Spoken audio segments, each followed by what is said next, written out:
Creyó haber encontrado algo que ningún arma podía comprar: amor.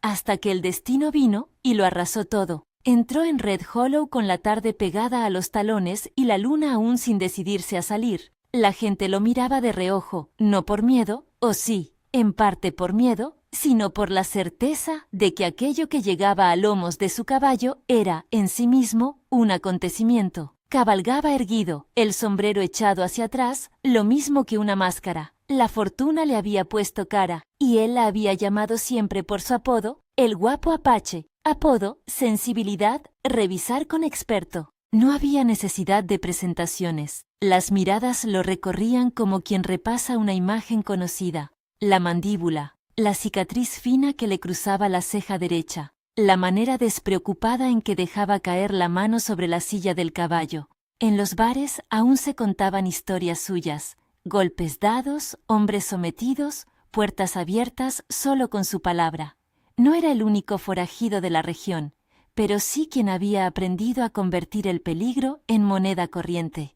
La reputación era su capital y la violencia su negocio. El pueblo, una hilera de tablones y tejados rojizos plantados contra un paisaje seco, parecía contener la respiración. Había, sin embargo, una calle donde la gente no apartaba la vista por respeto, sino por curiosidad contenida. La calle del Molino, donde entre tablas y sacos despuntaba la puerta azul de la tienda de víveres. Fue allí donde lo vio por primera vez, la mujer que le hizo creer que existía algo distinto que la intimidación: Clara. Clara no era un adorno. Tenía los dedos marcados por el trabajo y una sonrisa que no se dejaba comprar con gestos grandilocuentes. Administraba la tienda de su hermano, conocía los nombres de los viajeros y las historias de las cosechas. Hablaba claro y rara vez reía si no estaba segura de que valía la pena. Cuando el guapo Apache dejó las riendas y apoyó la bota en la tierra, ella lo miró con una mezcla de sorpresa y medida. No fue la primera vez que un hombre llegaba con fama, pero sí fue la primera vez que alguien pareció ver más allá del apodo.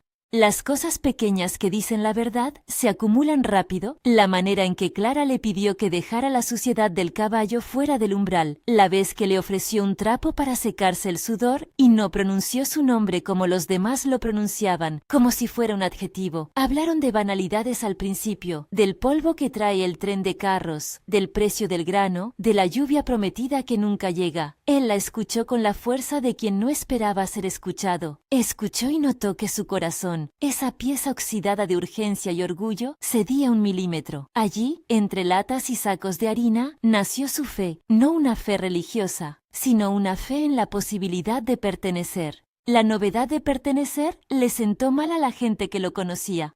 Sus compinches, Jake y Tommy, dos sombras que siempre lo seguían como si fueran los reflejos de su pasado, se reían por debajo. El Apache enamorado, mascullaban, esperando que fuera una broma que se le pasara al cabo de una semana. Marcus y Daniel, que trabajaban en la cuadra con el resto de los ranch hands, lo miraban con recelo. La violencia, pensaban, no se olvida por cortesía del amor. Pasaron semanas que olían a pan y a ejercicios de paciencia. El guapo Apache se quedó, pagó por el trigo, ayudó a cargar bultos en la plaza, se ofreció para arreglar la rueda del molino cuando ésta crujía. Hizo favores que no reclamaron ser alabados. Clara, que conocía la precariedad de las lealtades en la frontera, no lo proclamó amigo. Lo dejó entrar a su mundo en porciones pequeñas. Era suficiente. Para él, cada gesto de normalidad era un territorio conquistado que no se medía en pistolas. Pero las glorietas de la reputación no aceptan vacaciones. No tarda en suceder que el mundo le recuerde su esencia con la misma crudeza con la que le había dado poder. Llegó el verano y con él el ruido de pasos viejos. Nash. Nash había sido nombre en boca de muchos. Su banda, una sombra larga que recogía cuentas pendientes por la región. Nash no era de Red Hollow, no necesitaba serlo. Tenía una forma de hacer que la gente guardara llaves en un lugar distinto y pusiera la puerta bajo llave aunque la cerradura luciera intacta. Su llegada fue a la madrugada, como suelen entrar las tormentas. No fue un asalto a la tienda, tampoco un duelo anunciado. Fue violencia medida, calculada, incendios en las afueras del pueblo, amenazas en las cartas clavadas en las puertas, la sirena de la memoria que trae el rumor de que alguien más está dispuesto a romper las reglas. El primer golpe fue simbólico. Arrancaron un cartel de la plaza que llevaba el nombre de un benefactor, dejaron vacas fuera del corral hasta que el ganado extranjero se mezcló con el de los granjeros de Red Hollow y provocó peleas. Fueron pequeñas humillaciones públicas que desgastaban a la comunidad, pero el golpe real lo dieron cuando alguien, nadie supo quién, contó historias del pasado del guapo Apache en voz alta. Historias que no se limitaban a su infamia, sino que trazaban un mapa de deudas y traiciones. En la taberna, frente a su mesa, un hombre escupió. Dicen que cuando le conviene, se olvida de la gente. Las cabezas que antes se inclinaban ahora se alzaban con reproche. Clara estuvo presente una tarde cuando la información llegó como un cuchillo fino. Sus ojos, por un segundo, se ensancharon con esa mezcla nueva, miedo y duda.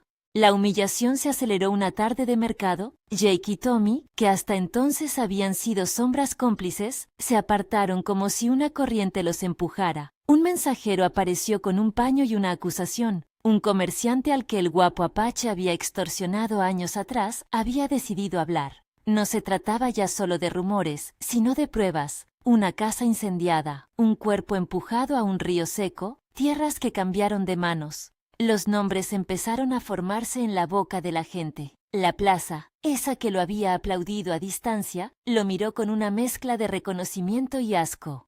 Humillación pública. Eso es lo que aguardaba la conciencia de quien había hecho de la violencia su oficio. Le quitaron el festín de la impunidad. Lo llamaron a la puerta de la alcaldía, una casa de madera que más parecía un testigo, y le exigieron una explicación. Él, que había mandado a callar testigos con la temida facilidad que daba la fuerza, sintió algo más que el peso de lo que dijeron. Sintió la erosión de su reino. Clara no vino a la alcaldía. La vio a distancia, apoyada en la sombra de su puerta, sin moverse. La humillación tomó forma de espectáculo el día que Nash decidió subrayarla. En la plaza, dos hombres con cicatrices le hicieron frente y frente a todos recordaron en voz alta los pecados del pasado. Fue un intento de reducirlo a lo que había sido, un hombre temido y nadie más. El guapo Apache escuchó las palabras como una lluvia fría. Cuando intentó responder, la gente volvió la espalda. Jake y Tommy permanecieron en la línea de sombras, donde no se distinguía la lealtad de la vergüenza. Los ojos de Marcus y Daniel, sin embargo, se apartaron con tristeza, como quien contempla a un amigo que se cae y no le tiende la mano. El apodo comenzó a sonar hueco. No se equivoca quien dice que la violencia es el lenguaje del que no sabe decir otra cosa. Frente a la humillación pública, la respuesta automática del protagonista fue el muro conocido: amenaza, advertencia, preparación para retribución. Hizo llamadas a viejos conocidos, envió a un par de hombres a vigilar los caminos, habló en frases cortas y duras sobre lo que se le debía. Se movió para resolver el daño con la lógica que le había sostenido hasta entonces. La ley del puño. Pero el destino no había venido solo a destruir su reputación. Había venido con un plan que no cabía en sus manuales. La noche en que Clara fue vista por última vez con vida, el destino demostró que no se conforma con humillaciones públicas. No hubo un solo hombre que pudiera decir con certeza qué sucedió. Hubo, eso sí, un estruendo en la calle trasera, gritos ahogados y la luz mortecina de una linterna que oscilaba. A la mañana siguiente, la tienda estaba intacta en apariencia, pero Clara no abrió la puerta. Su hermano encontró en la noche un pañuelo manchado y dos huellas que se perdieron en el barro. El rumor se convirtió en certeza brutal. Clara se había ido. Algunos murmuraron secuestro, otros, peor, que había muerto. No había pruebas, solo un vacío que tomó la forma de cuchillo. Para el guapo Apache, la pérdida fue un golpe distinto al que había conocido antes. Perder territorio, dinero o fama no le había arrebatado algo tan íntimo. Clara había sido la promesa de pertenencia, su desaparición fue la prueba de que aquello que no se compra con armas tampoco se protege con ellas. Y sin embargo, la respuesta que brotó fue la vieja: furia, amenaza, violencia. Red Hollow reaccionó con la misma lógica que había visto tantas veces. Si alguien te quita lo que quieres, lo recuperas con la fuerza. Se armaron linajes de venganza. Nash, desde su sombra, sonrió sin necesidad de ver. La banda se encargó de dejar mensajes más duros. caballos sin herraduras aparecieron en la calle, las cercas fueron cortadas, y la venganza se convirtió en espectáculo. La gente, cansada, pidió protección a quien más miedo imponía.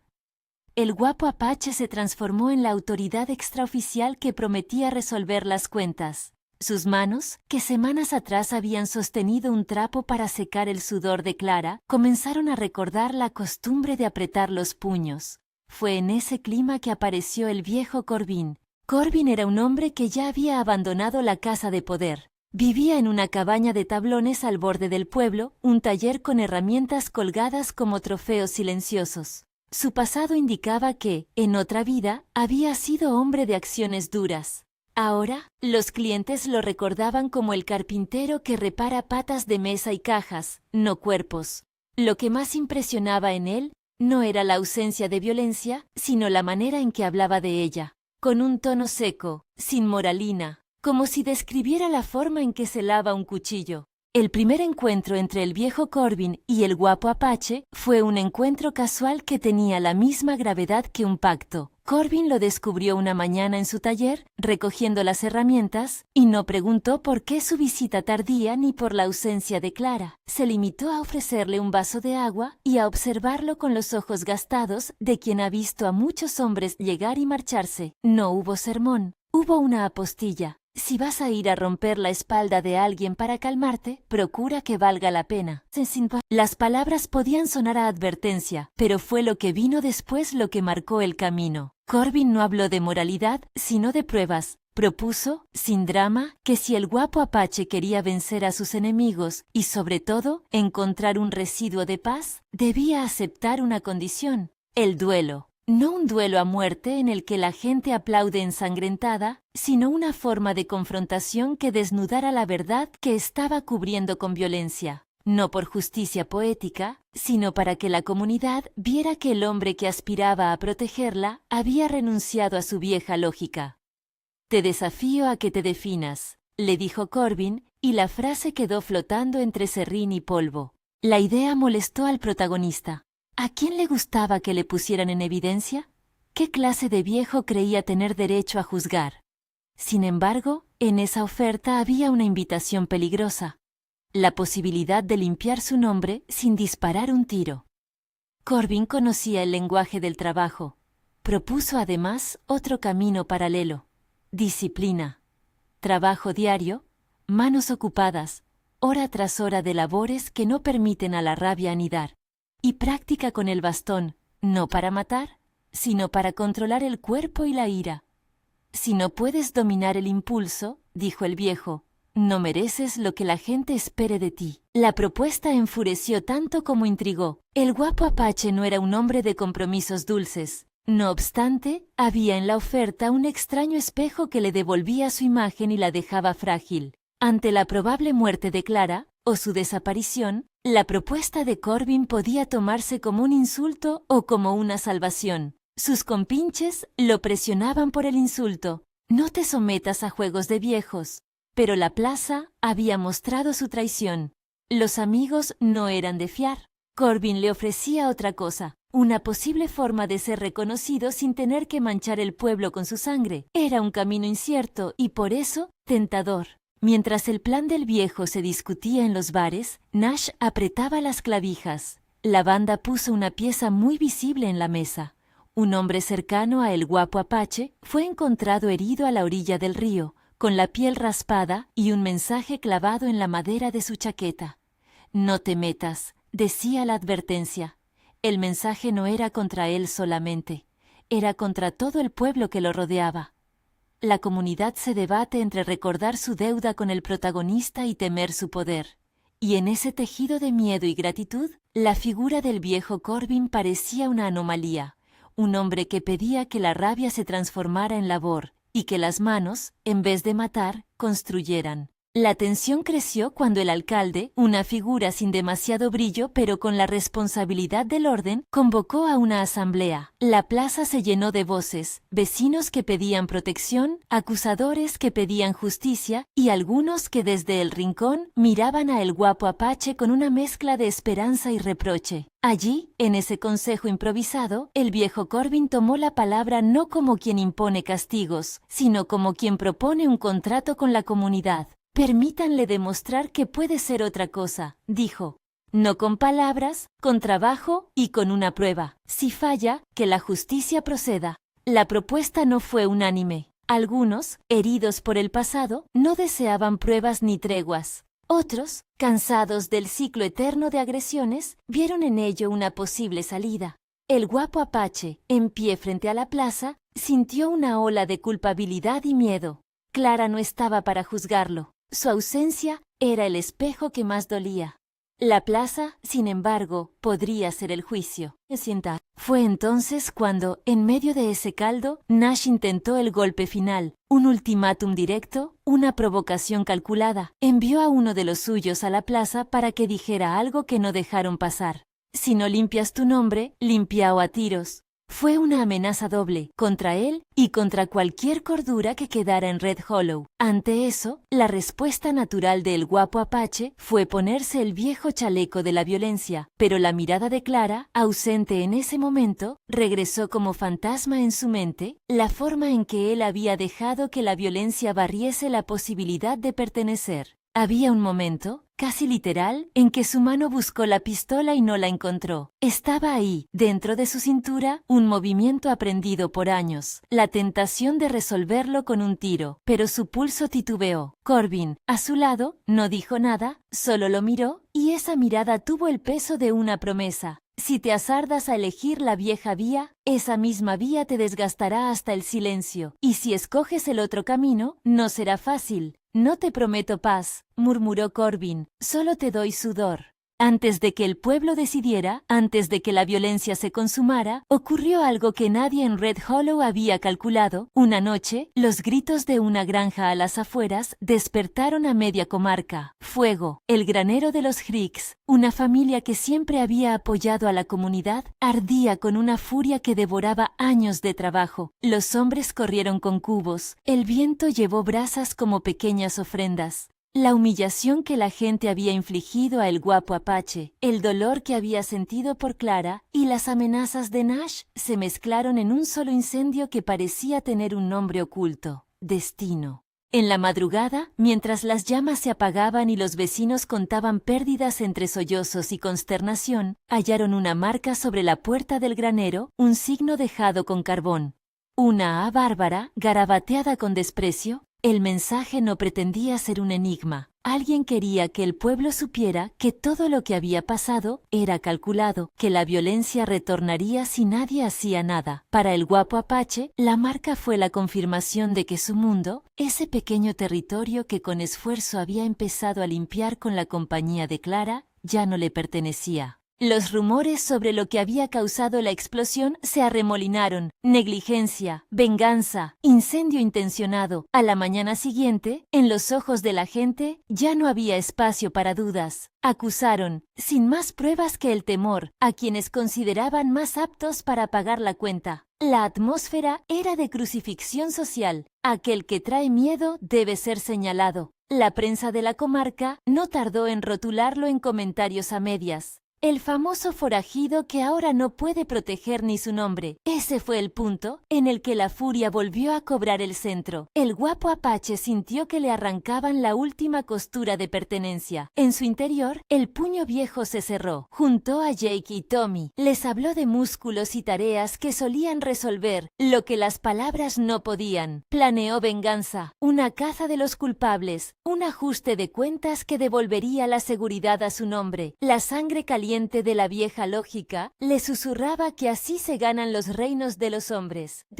Pero Corbin insistió en otro plan, uno que no pretendía borrar la ofensa, sino enseñarle a resistirla sin destruir al pueblo en el proceso. Si vas a arreglarlo a tiro, le dijo, volverás a perderlo todo. Si vas a enfrentar a Nash, hazlo sabiendo que quizá te cueste más que la vida de un enemigo. Le propuso, en voz baja, que antes de lanzarse a la carrera de la sangre, se sometiera a la prueba que él proponía. ¿Un duelo? Sí, pero con reglas que desnudaran no la técnica sino la intención. Que la plaza decidiera si el hombre merecía ser la figura que protege o la figura que devora.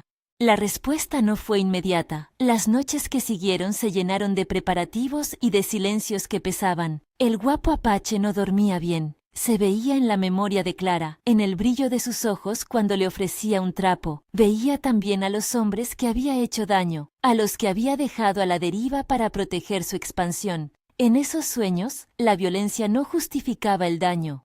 La reparación parecía pedir otro precio. Al amanecer de un día claro, mientras el viento barría el polvo como quien barre páginas, el protagonista aceptó reunirse con el viejo Corbin. La gente se reunió en la plaza con la curiosidad de quien contempla un juego nuevo. Nash observaba desde lejos, y la banda, en silencio, aguardaba el movimiento que podría desencadenar la guerra. Jake y Tommy lo miraban con la misma lealtad de siempre, pero entre ambos había una fisura que nadie sabía soldar. Corbin le explicó las reglas. No iba a ser una pelea de armas. Sería una prueba de resistencia y control, un duelo con bastones, sin intención de matar, ante la cual la comunidad sería testigo. Si el guapo apache aceptaba y ganaba, su honor quedaría de algún modo reivindicado. Si perdía, la comunidad tendría la posibilidad de reconfigurarse sin su influencia. Ninguna de las opciones era cómoda. Esa noche, antes del encuentro, mientras la plaza se vaciaba y las estrellas empezaban a pintar la nada, el guapo apache caminó hasta el molino. Tocó la madera, sintió el surco de los años y por primera vez desde que llegó a Red Hollow, pensó que el amor que creyó haber encontrado podía no ser la persona misma, sino la posibilidad de ser otro. La pregunta que no había querido formular hasta entonces lo golpeó. ¿Estabas dispuesto a renunciar al arma para no perder lo que te quedaba? La respuesta no llegó sencilla. Eligió la venganza en la práctica. Acudió a la jornada del duelo, más para demostrar que no era débil que por convicción. Claro, la rabia estaba fría y precisa, pero había otra cosa en él que ni el orgullo ni la ira podían apagar: la culpa. Esa culpa lo acompañaría al duelo, esa culpa que merecía merecer una forma de castigo y a la vez una posibilidad de reparación. El pueblo se preparó para ver la prueba. Nash, sin embargo, no se quedó de brazos cruzados. El hombre que había logrado incendiar graneros y sembrar el miedo planeó una intimidación. Colocó a 2 de sus tipos cerca de la ruta que llevaba a Red Hollow, con órdenes explícitas de no intervenir en el duelo. Todavía, dejar que el pueblo viera al guapo apache sangrar, incluso si no lo mataban, podía bastar para tomar el control. El día del encuentro amaneció sin estridencias. La plaza lucía expectante. La gente se colocó en círculo. Clara no estuvo entre ellos. Su ausencia, un continuo zumbido. El viejo Corbin apareció con un bastón liso y un rostro curtido. El guapo apache se plantó frente a él con la tensión de un hombre que no había dejado de llevar una vida ensangrentada. El primer choque fue de madera contra madera. Un sonido seco que rasgó el aire. Nadie habló. Era como si un silencio decidido hubiera venido a presenciar lo que la violencia no había permitido presenciar antes. La verdad de un hombre sin las armas que definieron su historia. El choque inicial fue equilibrado. El guapo apache giró el bastón con la técnica que había aprendido a la fuerza. Medido, potente, casi clínico. Por momentos, parecía que la lección iba a ser suya. Había sido el que más veces sobrevivió a la prueba del contacto hasta ahora. Pero Corbin no combatía para derrotar con impacto. Golpeaba para mostrar. Y su objetivo no era la humillación sino la apertura. Con cada embate, más que fuerza, imponía paciencia. Los golpes no eran insultos, eran lecciones y poco a poco, el bastón de Corbin empezó a narrar la historia que las palabras no podían. En un instante que duró como una eternidad, Corbin apoyó el bastón en la clavícula de su adversario y con la calma de quien ya ha visto al hombre caer y levantarse, hizo un movimiento que no rompió huesos pero sí arruinó el equilibrio. El guapo apache cayó de rodillas. No fue la caída que esperan los verdugos. Fue una caída que dejó al descubierto un costado que había estado oculto por la virilidad de la violencia, la fragilidad.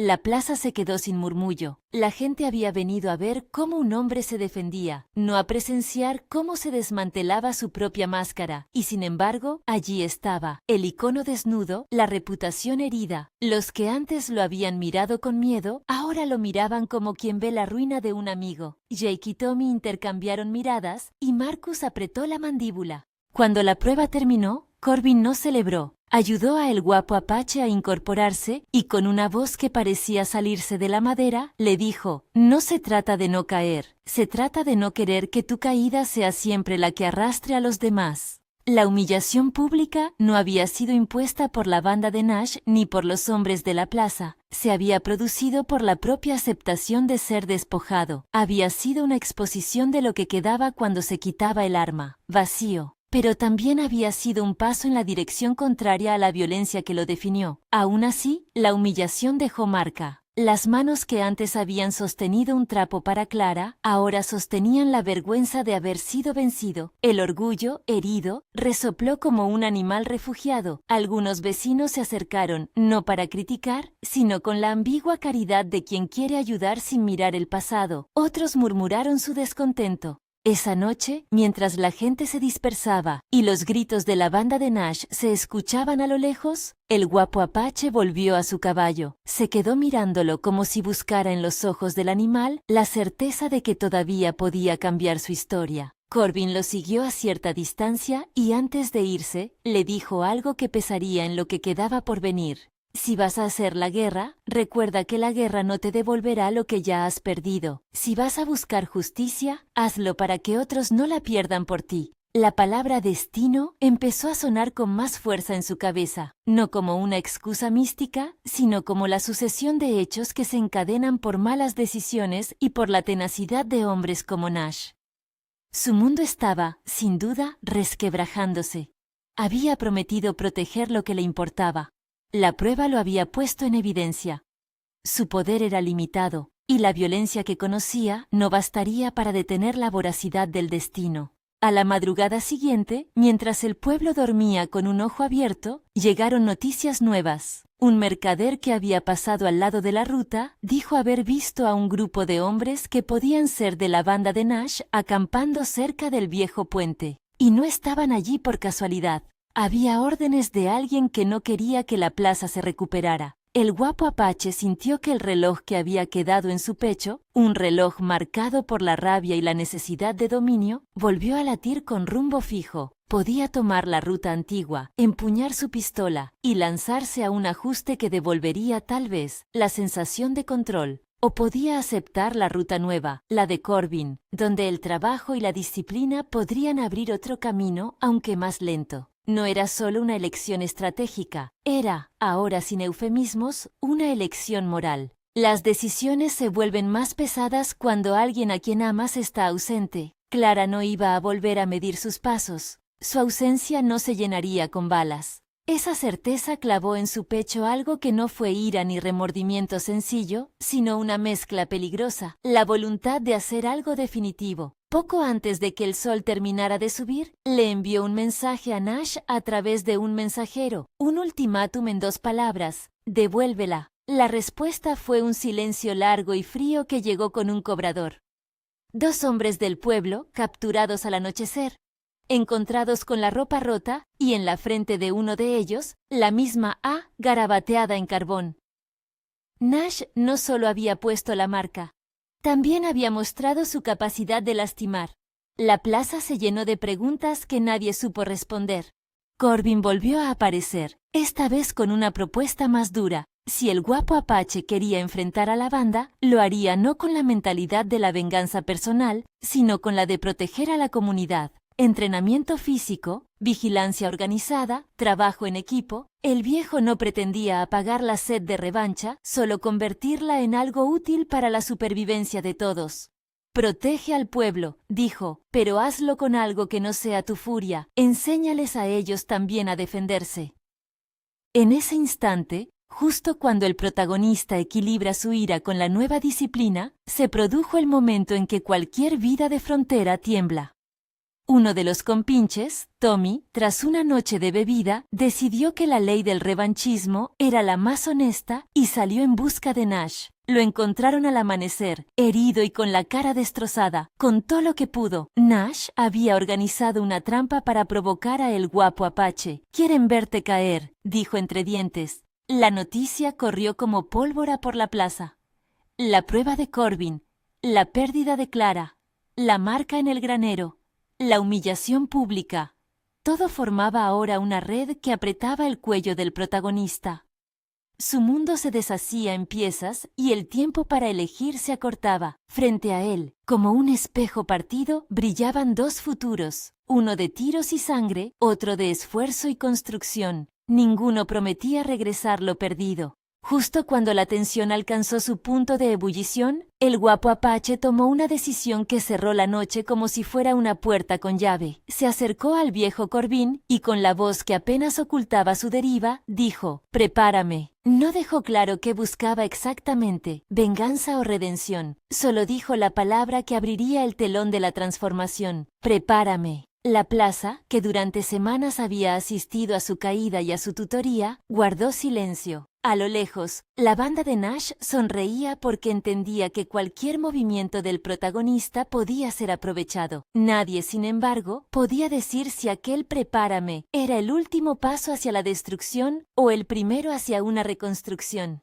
El caballo del guapo Apache raspaba el suelo con los cascos, como si también él esperara instrucciones. Y mientras el sol arrancaba al horizonte un nuevo día, la figura del hombre que fue y la posibilidad del hombre que podría ser se enfrentaban en un cuarto no visible, el pecho. La decisión que tomaría en los próximos días no solo definiría su nombre, sino el destino de Red Hollow. La maquinaria del pasado se había puesto en marcha. El tiempo, ese juez implacable, empezaba a trazar su veredicto. La maquinaria del pasado se había puesto en marcha. El tiempo, juez implacable, empezaba a trazar su veredicto. Aquel «prepárame» que había pronunciado el guapo Apache no fue un cierre sino el sonido de una bisagra.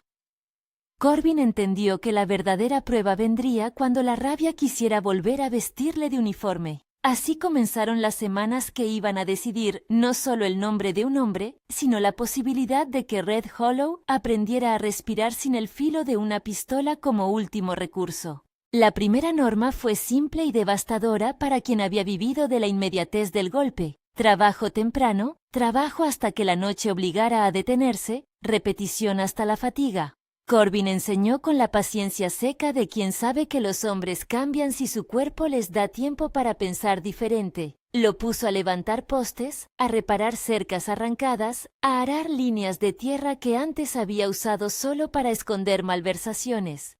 Le asignó la tarea de reconstruir lo que la violencia había quemado o roto. «La reparación no es un gesto», dijo una mañana mientras el guapo Apache clavaba una viga con las manos callosas, «es una disciplina. Se repite hasta que el alma entiende lo que las manos aprendieron». Había en ese taller otra pedagogía, el bastón. No sería el arma que sustituiría a la pistola, sería la herramienta que le enseñaría a controlar el cuerpo y con el control del cuerpo a domar la ira. Corbin le mostró cómo sostenerlo, cómo usar su peso para desviar en lugar de romper, cómo convertir el impulso del golpe en algo que se modulaba. A cada tropiezo, a cada golpe mal dado, el viejo respondía con una corrección que no humillaba, pero que dejaba clara la cuenta. La violencia sin medida no sirve para nada, ni para proteger, ni para morir con dignidad. Y cuando el guapo Apache, por las noches, se miraba las palmas resecas, pensaba en Clara y en la precisión de sus manos en la tienda, esa precisión que no mataba sino que ofrecía. Los días se alargaron como una fila de balas sin pólvora. Red Hollow lo observaba con la complejidad de quien mira a un animal viejo aprendiendo un truco nuevo. Algunos lo miraban con desconfianza porque la herida causada por sus actos era aún reciente. Otros, especialmente aquellos campesinos que habían visto sus cercas reparadas en silencio o habían recibido un saco de grano cuando la escasez apretó, comenzaron a mirar con una curiosidad prudente. Marcus y Daniel se incorporaron a los trabajos. No era un acto de perdón inmediato, sino de pragmatismo. Si la plaza debía sobrevivir, necesitaba manos y no discursos. Jake, en cambio, no resistió. El rencor de quien ha hecho la violencia un modo de vida se enroscó como serpiente. Una madrugada, cuando la bruma aún pegaba a los tablones, se marchó sin decir a dónde. Tommy se quedó a medias, con la botella como puente entre su lealtad y la duda. Aquella fractura entre hombres que habían sido cómplices fue una de las primeras señales de que el cambio de su líder iba a dejar huellas por dentro del antiguo grupo. Y como un dolor que se extiende, la banda de Nash aprovechó la partida. La insignia de la A, barrada con carbón, volvió a aparecer en un cobertizo, ahora cerca del pozo, como si quemara una pregunta. ¿Quién protegería ya a Red Hollow?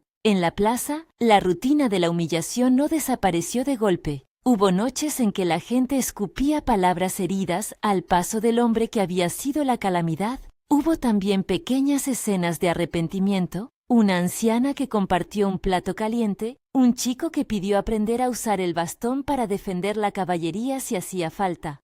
«No somos tuyos», le dijo una mujer con la mirada acalorada la primera vez que se atrevió. «Pero somos de todos». Fue una frase que le restó ego y le dio sentido. Aprendió a no confundir la aceptación con la gloria. Aprendió a entender el reconocimiento como un trabajo que se gana con constancia. Mientras tanto, la presencia de Nash no se cumplía solo en carteles o incendios simbólicos. Era una sombra que tiraba de cuerdas. Uno de los peores momentos llegó cuando secuestraron a un joven aprendiz que había empezado a ayudar en el taller. Lo hallaron 2 días después en el borde del pueblo, golpeado y con la misma A marcada en la frente. No era un ataque directo contra el guapo apache, sino una advertencia con destinatarios múltiples. La comunidad podía ser quebrada. La plaza volvió a vibrar en otra lógica. Miedo que conspira con la furia. Corbin, con una calma que olía a tarde de serrín, propuso una estrategia que combinaba lo que sabían hacer él y el pueblo: vigilancia organizada y limitación del daño. Enseñó a reparar candados, a crear guardias rotativos, a construir refugios improvisados para el ganado. La idea no era crear un ejército, sino una red de autoprotección civil, algo que pudiera resistir el zarpazo de una banda sin convertir cada disputa en una ejecución pública. «La defensa no es exhibir la pistola», dijo una tarde mientras disponían sacos de arena. «Es hacer que romper el pueblo cueste tanto que ya no merezca la pena». La frase no era romántica, era táctica. El entrenamiento físico, sin embargo, continuó. La técnica con bastón derivó en maniobras que enseñaban a desarmar, a contener, a inmovilizar sin romper. El guapo apache practicaba hasta que el sol le dejaba la espalda roja y los dedos en carne viva de sostener la madera. Corbin lo observaba y de tanto en tanto, entre tarea y tarea, contaba fragmentos de su propia vida. Que en otro tiempo, también él había sido joven y sabio en otras formas de violencia. Que había aprendido que el poder que se ejerce por miedo se paga con soledad. Esos relatos venían a cuentagotas, con detalles apenas visibles. Un nombre que se volvió sombra. Una casa que se incendió por error. Corbin no pedía perdón por un pasado donde no había lugar para la redención de palabra. Se limitaba a contar que había otras cuentas que pagar y que el trabajo podía ser una forma de saldar deudas. En el pueblo, entre el ruido del trabajo y la alerta nocturna, nació una pequeña ceremonia que fue sanando más que las palabras. Los martes por la tarde, la gente traía lo que tenía: un saco de harina, un cubo de aceite, un trozo de hierro, y se lo daba a quien más lo necesitara. En vez de alabar su figura, se lo observaron reconstruyendo las paredes del granero de los Hicks o reparando la rueda del molino. Era un gesto práctico que le enseñaba a mostrar el arrepentimiento con actos. La misma plaza que había escuchado las acusaciones ahora medía la transformación en la utilidad. Pero Nash no era tonto. Sus últimas provocaciones se volvieron más sutiles y al mismo tiempo más crueles. Sabía que si conseguía quebrar los lazos emergentes entre el guapo apache y la comunidad, la vieja lógica de reinos volvería a ser la norma. Empezó a intervenir en mercados vecinos, a cortar rutas de provisión, a forzar a los comerciantes a pactar con su banda o a ver sus mercancías desaparecer. Fue una estrategia de desgaste. Si la plaza empezaba a depender de la seguridad del hombre que la había asustado, entonces debilitar esa seguridad sería como quitarle el oxígeno a un pez. Un choque importante llegó cuando, en una noche en que la luna apenas marcaba contorno, la banda de Nash intentó entrar en la tienda de víveres de Clara. No hubo incendio, pero sí un saqueo que dejó cajas esparcidas y una silla rota. El hermano de Clara, al ver el desastre, cayó en un silencio que no fue solo por la pérdida material, era el reconocimiento de que su hermana, en lo que fuera que le hubiera ocurrido, había sido señal de una esperanza que ahora se veía aún más lejana. La plaza protestó, pero el hombre que años atrás hubiera llegado cargando rifles y sentencias, se encontró pensando en Corbin, en la posibilidad de organizarse y atrapar la amenaza sin disparar la primera bala. La prueba definitiva se presentó como una noche de engaños. Nash mandó un emisario a la plaza con una oferta falaz de tregua con la intención manifiesta de colocar espías en el pueblo. El guapo apache, que había entrenado con manos, ojos y sueños de Corbin, se dio cuenta. No fue un instinto de macho ni una frase heroica lo que lo advirtió. Fue la sensación de que el panorama olía a trampa. Un olor que aprendió a reconocer en la sangre de quienes lo habían traicionado. Allí cabía la vieja tentación, regular la violencia, anular la amenaza, o la nueva vía, usar la trampa como instrumento para desmantelar la banda sin convertir Red Hollow en un cadáver. Decidió usar la paciencia aprendida para tender una red. En vez de salir a buscar a Nash con pistolas al viento, organizó una estrategia de capturas. Los guardias de la plaza, combinados con pequeños grupos de hombres y mujeres que conocían cada sendero, empezaron a vigilar y a perseguir las rutas de aprovisionamiento. No se trataba de una cacería sin normas, se trataba de hacer que los ingresos de la banda se hicieran imposibles. Cerraron rutas, compraron las lealtades de los trasteros mediante dinero ganado por trabajo comunitario y ofrecieron refugio a quienes desertaran de la banda. Corbin enseñó a el guapo apache a escuchar testimonios, a no creer en la épica de la venganza, sino en los relatos de quienes sabían que la coerción tiene siempre grietas. Hubo tiempo para errores. En una de las patrullas, una emboscada costó la vida de un joven que había tomado el bastón en vez de la pistola por primera vez. Fue un golpe que reabrió el costado que creía cerrado. La muerte fue un recordatorio. No hay limpieza moral que elimine el riesgo de perder algo por el que valía la pena luchar. El guapo apache, más que nunca, sintió que la opción de no matar no le garantizaba impasibilidad. El duelo interior explotó. La ausencia de Clara volvió a arder en sus pensamientos y la sangre del joven lo hizo tambalear. Fue en esos días de ceniza cuando Nash decidió dar un golpe que pretendía ser definitivo. Secuestró al hermano de Clara, lo mantuvo como moneda para negociar, sabiendo que la plaza no podría resistir el chantaje. El ultimátum vino envuelto en violencia. Devolverían al prisionero solo a cambio de que se entregara a el guapo apache, vivo o muerto, al borde del puente viejo. Era la vieja apuesta de los hombres que creen que si cae el líder, cae el pueblo. La comunidad se reunió y la vieja dialéctica del todo o nada sembró incertidumbre. Corbin miró al protagonista con la dureza de quien no sorbe consuelo fácil y le ofreció una premisa. No se entregaría a la trampa descubierta como si fuera masacre. Había que construir una salida que protegiera al hermano de Clara y que al mismo tiempo permitiera terminar con la influencia de Nash. Había que decidir qué legado quería dejar, uno de cadáveres o uno de barreras.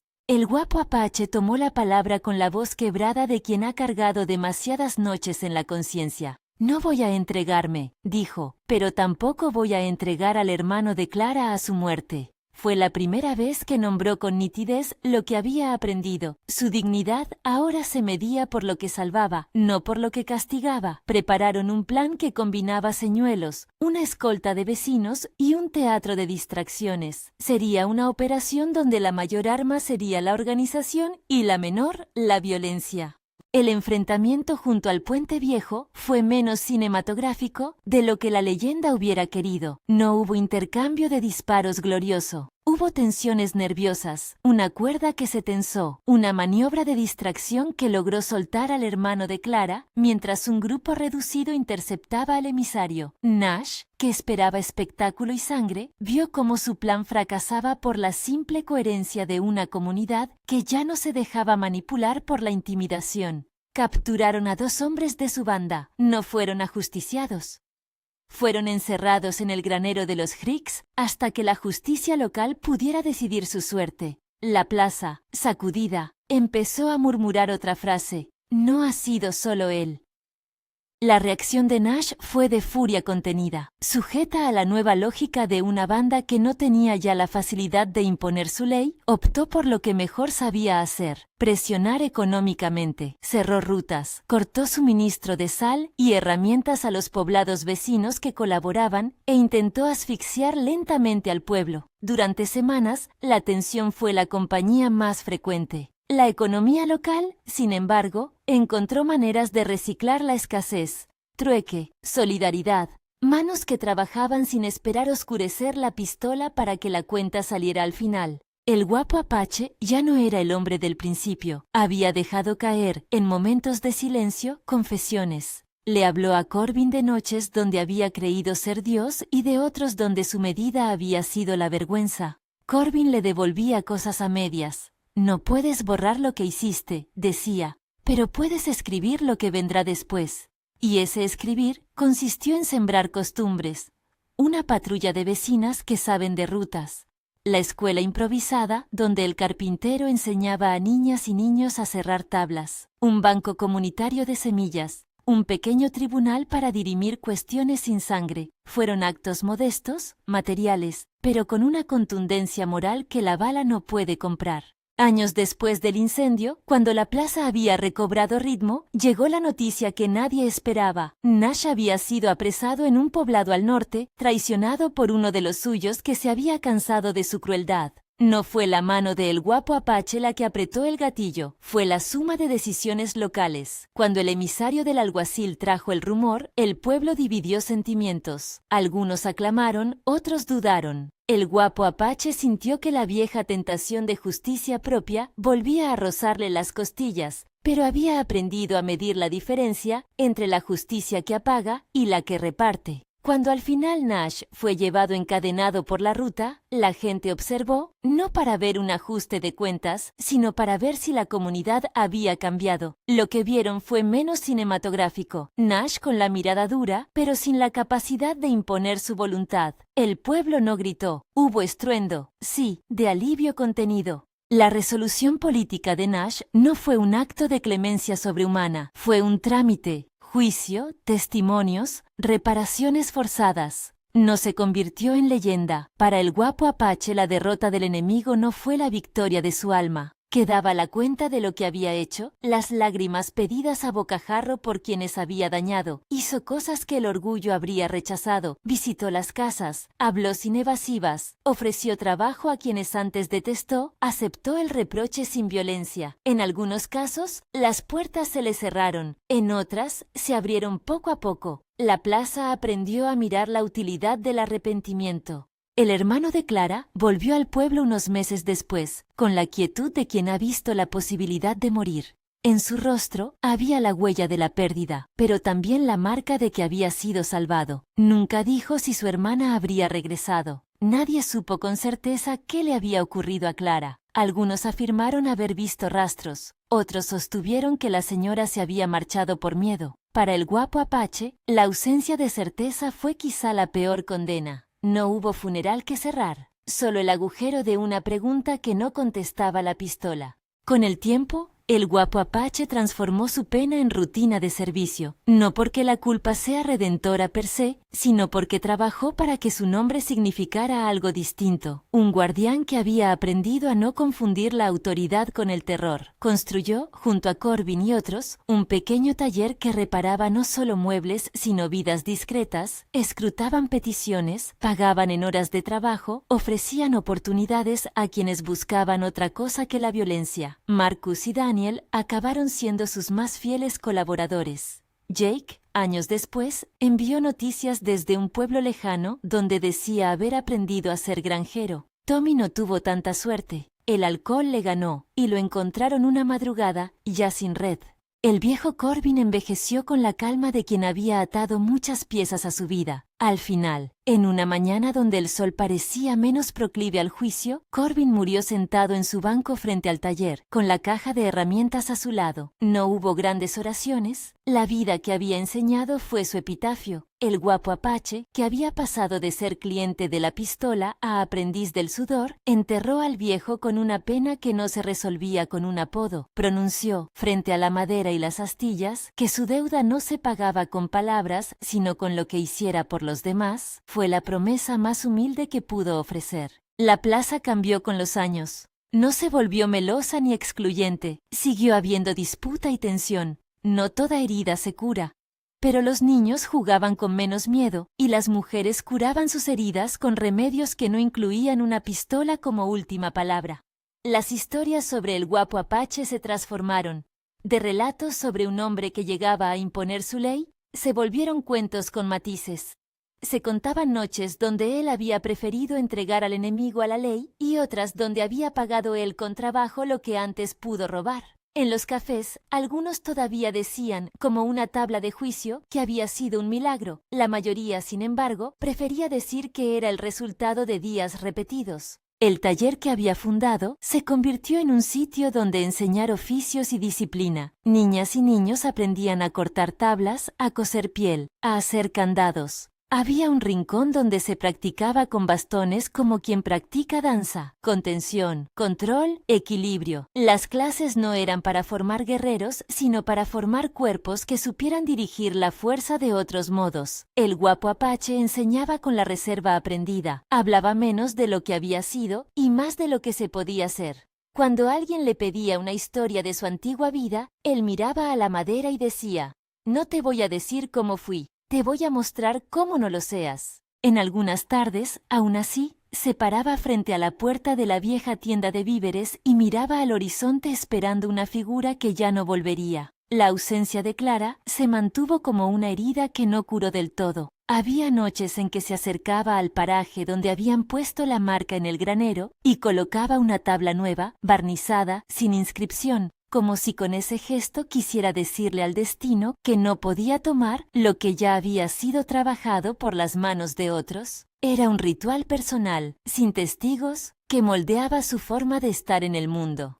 El pueblo contaba otra historia también, la de los pequeños gestos que habían convertido la venganza en costumbre productiva. Había gente que aprendía a arreglar arados, a multiplicar cosechas, a defenderse con barricadas ingeniosas. Había, sobre todo, una generación que no había conocido la era donde el miedo marcaba la ley. Ellos crecieron con relatos que no glorificaban la violencia, sino que explicaban las consecuencias. Que una bala deja surcos en la vida de muchos, que la reparación a veces es larga y que la falta de certezas, como en el caso de Clara, requiere aceptar la pérdida sin promesas fáciles. El guapo Apache anciano, aunque nunca dejó de arrastrar la sombra de aquella belleza que le dio el apodo, aprendió a enseñar sin exigencias de redención absoluta. Su lección principal era práctica y humilde. La fuerza sin propósito hiere, la fuerza con propósito sirve. No hablaba de perdón como un mandato espiritual, sino como algo que la comunidad decidía cuando tenía hambre, frío o miedo. Era por eso que, en muchas ocasiones, quienes habían venido a pedir justicia hallaban antes manos dispuestas a enseñarles un oficio. No era un trueque pietista, era una apuesta por un futuro donde la necesidad no se resolviera con sangre. El epílogo de su vida fue menos épico que íntimo. La plaza seguía con su ritmo y las leyendas crecían como siempre lo han hecho. Un poco de verdad, mucho de ficción. Algunos decían que el guapo Apache se había vuelto un hombre santo, otros insistían en que solo había enderezado la curva de su vida con trabajo y tiempo. Lo cierto es que a medida que los años le ponían canas a la barba, comenzó a ser conocido por tutorear a jóvenes problemáticos, por prestar oído a quienes habían sido descubiertos por la violencia y por encontrarles una salida con trabajo manual y disciplina. Su taller, una vez temido por las manos que habían sacado dinero de la violencia, ahora era una voz que proponía una alternativa. En un atardecer donde el viento contuvo la respiración, un muchacho llegó con el bastón en la mano. Tenía la mirada tensa que el guapo Apache recordaba haber visto en sí mismo. «No quiero ser él», dijo el chico, «pero no sé cómo cambiar». El hombre lo miró, no con palabras grandilocuentes, sino con la evidencia de años de trabajo. Empieza por un clavo mal puesto, por una tabla bien encolada. Si repites el trabajo hasta que te salga, un día despertarás y no reconocerás al que eras. Fue una respuesta práctica y casi dura, pero con ternura escondida. El muchacho comenzó a trabajar, y con eso, sin juramentos, se abrió una grieta donde antes había una herida. El guapo Apache no logró que todos fueran mejores. No borró todos los nombres que alguna vez pronunció para imponer miedo, pero dejó una senda. Si querías algo de la comunidad, debías poner algo de ti. Eso fue su legado. No es heroico como cuentan los relatos. Es más bien una transformación lenta y ruda que no promete salidas fáciles. La plaza, con su taller, su escuela y su tribunal improvisado, enseñó a varias generaciones una regla práctica. La seguridad se construye, no se compra. En su última conversación con Corbin, poco antes de la muerte del viejo, se habló de aquello que el destino les había arrebatado y de lo que habían podido cosechar. Corbin, ya cansado, dijo algo que el guapo Apache guardó para siempre. La violencia te da un reino si matas. El trabajo te da una casa si no matas.